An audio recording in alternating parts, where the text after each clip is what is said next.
Wait, not yet. Oh, shit. Too late. Okay. Can't stop it. It's like avalanche.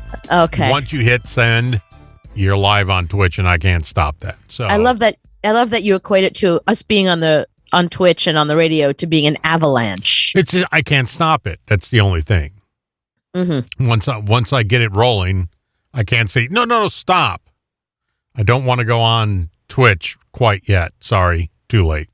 Or you could say to me, "Hey, are you ready?" No, it's 7 o'clock. You should be ready. If you're not ready, then I there's some things I can't stop. No, but here's the thing: wearing that shirt and time. It's a jacket, and it's one of Rihanna's. It's from her line, so f you. But listen to me. How about this? Don't call me up on Zoom 2 seconds before 7. Like, why don't you do it a few minutes earlier? I did it at 6:55. That's 5 minutes. I'm going to look right now and tell you what time you did it. 5 minutes. But that's not enough time. Because, okay, you do it at 6:55. It takes me some time to go on. So 6:56, you and I start talking. And then in a minute, you're up on Twitch and up and just, you don't even give me a second. You need time. Well, we were in the middle of a conversation. So yeah, I need time. We were in the middle of talking about something and I was about to do something to help us. Right. But no, I said, we'll wait till after the show to discuss business. And then you discussed business. And then I started to discuss business and I said, well, hold on. No, but hang on. You said, let's do this after the show. So I sat back and went, great. And then you started discussing business. Because I didn't want to forget.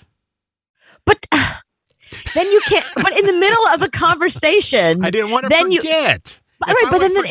Then excuse me. About it. Then in the middle of the conversation, you got on Twitch. Is my point. Instead of saying like, let's table this, let's get going, you just suddenly, next thing I know, we're on Twitch while I'm in the middle of a sentence. Because it's 7, because I looked down at the clock and it was 7 o'clock. I just communicate. So say to me, hey, just hang on a second, or it's 7, or just say something rather than continue a conversation. Well, we can continue the conversation now if you like. I don't want to.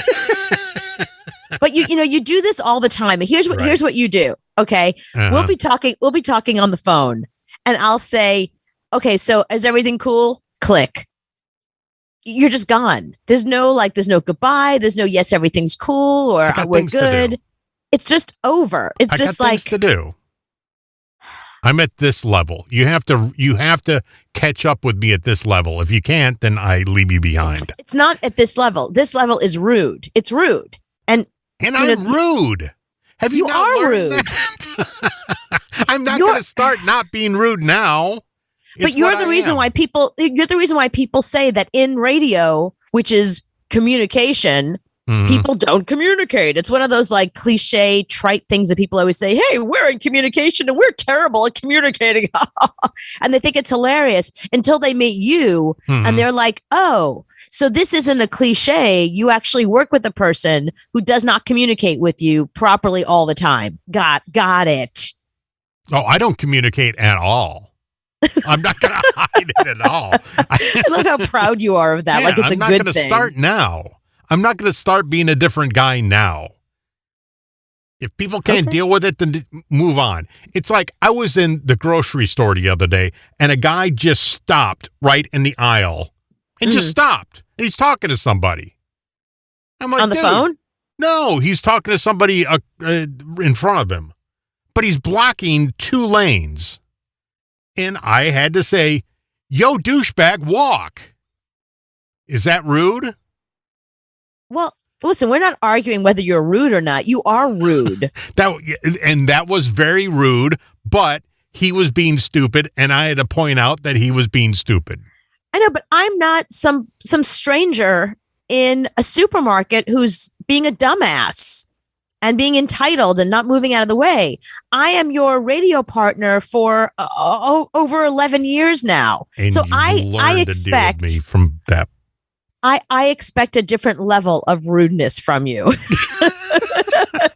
But you should be used to it. And if you're not used to it, I can't help you. I'm not going to change. It's not that I'm not used to. Just because I'm used to it doesn't make it terrible and annoying to deal with. It's annoying. Okay, I can go back to 2005 and pull up a bit where I never emailed you back and you didn't let me live it down. And I have not changed since then. It's a good point. I'm still the same guy. I don't return emails. I don't return calls. I got a friend of mine. I swear he's left me 6 messages. I still have yet to call him back. I won't even text him. I got things to do. I'm at this level right here. You want to join me? Come to this level. If not, I just keep going. No, the level is down. You're going the wrong way. The level's down, not up. Okay, then I'm here. Then at least meet me here. If you're up here, just come down to here. If you can't, I don't know what to tell you. Trust me, I stoop pretty low to be in a relationship, a working relationship with you. I've stooped very low to be with you all these years. Oh, trust me. And you're the first female to ever say this about me. Every female that I deal with has this issue. I know. And I'm not going to change. Period. Okay. All right. Well, then, then don't expect good things to happen for you. And since the age of 10, I haven't. I've learned that it all is horrible. And just deal with it. So, yes, we'll continue that conversation after the show. I don't even know if I want to anymore. Okay. All right. Can we start the show now officially? If you would like, we're on Twitch, right. So I can't stop that. It's like an avalanche. Okay. All right. So I have a couple things that I wanted to discuss with you. Something really big is going on in New York right now. And I was finally able to get my grubby little hands on the video for it. So let me tell you the story. And then I'd sent you some video of I think I called it, it's the school one. Do you have that? Oh, not the lady talking one. No, I don't care about that one. Oh, the private parts. Yeah, let's do that one. Okay. Okay, so something's been going on in New York for quite a while now. When I say quite a while, I mean like a couple of weeks. It's been bandied about. First it was on social media, and then it ended up in the Post, and everyone's been talking about it. Now it's made national news. So I feel the need to finally acknowledge it and get your take on it since you're a parent. So public schools are very different than private schools here in New York City. Public schools have to live by Common Core. They have a certain criteria. They can't do anything that's a little hinky with the kids because otherwise, all their funding is taken away. They are just, straight up as much as possible. Private schools that charge, this one in particular charges $55,000 a year. Okay. Per child. Who can afford that? People in New York City, apparently. And this school starts in like kindergarten. So imagine you're sending your child to kindergarten. Okay. The kid starts at kindergarten, goes all the way through high school. How many years is that? $55,000. That is a lot of money per kid.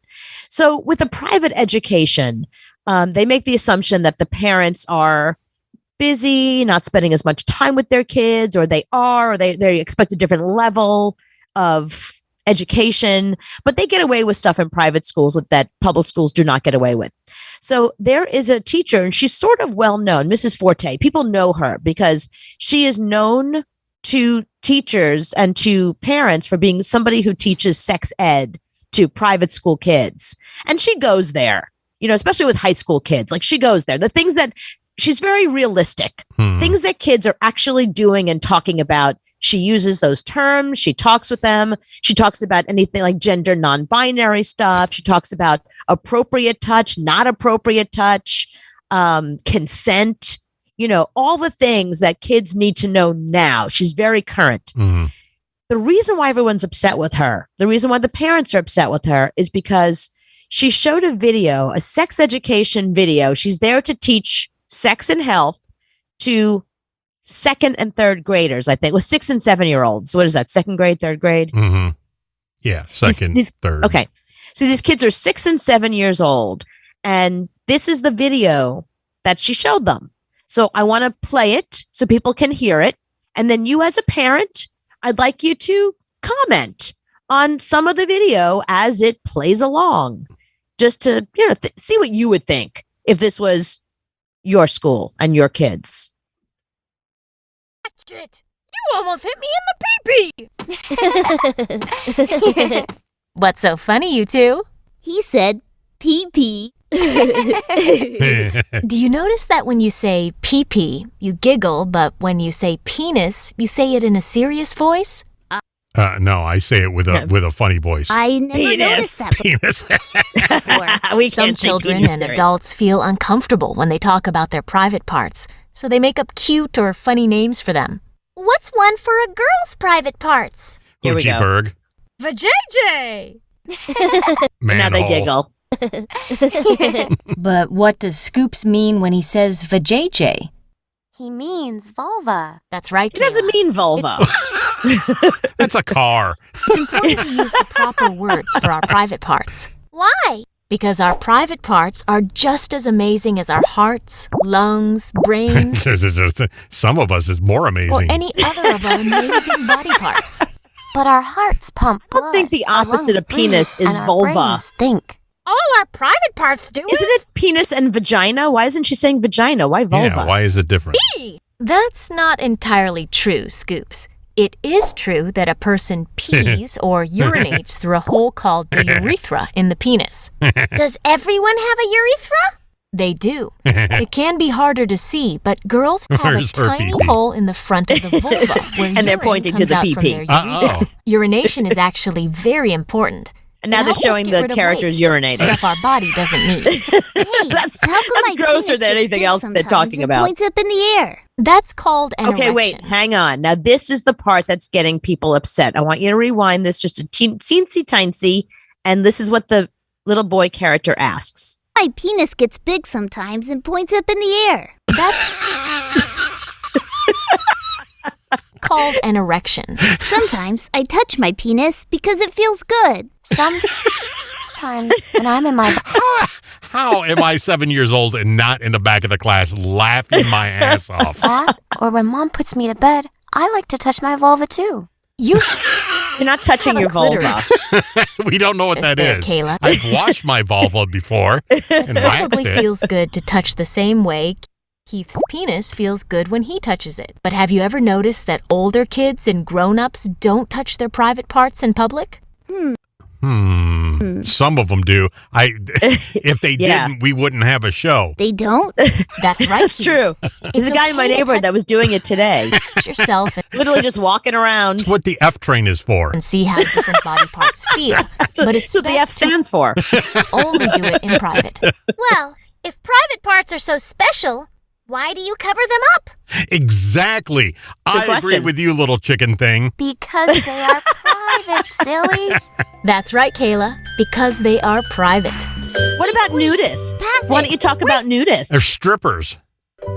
Or strippers, exactly. What are you going to say, little lizard? I'm ready. I don't know what this little lizard is ready for. I don't I- want to know. I don't know either. That was pretty disturbing. But I'm all for it. I mean, I think it's great because I don't want to talk to my kids about things like this. I don't want to look at them in the eye and discuss what happens when your pee-pee gets hard. I don't let the teacher do that. Right. My mom handed me a book. She never had a conversation with me. She handed me a book. It was cartoons. I was 10 years old, and it was called like "Where Did I Come From?" And it was cartoons. It was basically cartoons fighting, and but they were like very explicit about it. And the man's penis goes into the woman's vagina, and then 9 months later, a baby. Mhm. So I have a million problems with this. First of all, it assumes that sex is only for procreation. There's no conversation with kids about, I'm not saying that you should have conversation with 6 and 7-year-olds, but if you're going to do sex ed, you should talk about sex being for pleasure as well and what it means in a relationship kind of stuff rather than just it's for procreation. That was the first turn off for me because I knew I didn't want kids. So it's like, so I never get to have sex. Like this doesn't make any sense. And my mom was like that. She did not want to have the conversation with me about it. I was in private school at the time, but I went to a private school that did not have sex ed until you got into high school. Mhm. So everything you pick up from your friends, from boys who are like, touch this, Mhm. like 7 minutes in heaven kind of stuff. So I think to avoid those scenarios where girls get treated improperly, boys get treated improperly, there's no conversation about homosexuality. I think it's good that they have this in a classroom. The thing that a lot of parents were upset about is that they weren't warned. Their kid came home and just said, "Mommy, I have a penis and I'm allowed to touch it in private." What? Yes. And little Jackie has a vulva. I agree with the parents who are saying they should have at least let us know. Just let me know that my 6-year-old's going to come home and be like, email this cartoon and say, you have an issue with this. If you don't, here's something to sign to get them out of class that day. Right, exactly. Look, you and I got the video pretty quickly, so it's easy for the teacher to have sent that video. Just email it over and be like, "Hey, going to show this in class on Thursday. So let me know how you feel about it. If you're not into it, tell your kid not to come. If you're into it, maybe you want to join your child or have a conversation afterwards." I think there should have been more communication with the parents. I think that's the thing. That's my only issue. Not that the school is teaching it. I think it's fine. But I just think that there are certain, listen, yes, it's age appropriate, but not for all kids. Mm. Some kids are super immature or they have a history of something that has gone on in their lives that might be triggering. Like, you don't want to take a risk like that. You don't want to be the school. Listen, Dalton is the name of the school and they have a lot of money. You don't want to take a risk of being sued by your very wealthy parents who can sue you easily. I mean, they're either their attorneys or they have an attorney in their pocket. So I don't think you want to take a chance of triggering a 6-year-old. Well, you got 55 large to drop on a kindergartner. They probably have some expendable cash. Right. That's my point. Yeah. No, I'm glad they do it in school because I don't want to do it. But yeah, but some parents actually care about their kids' education. I just want it to be over with and not have to deal with that. Right. You should learn about sex from a guy named Johnny in the back of a van in Brooklyn, in Coney Island, how I learned. Johnny taught you everything you needed to know. Everything. Here's this, here's that, here's what it does. But he didn't call it a vulva. I guarantee it. Definitely didn't call it a vulva. And trust me, he didn't call his a penis either. Actually, he called it his knot, which I thought was really funny. His knot? Yeah. Then he has to go to the doctor. If you have a knot, I think knot. I think that's not a good thing, and you shouldn't have had sex with him. In Coney Island in the bathroom.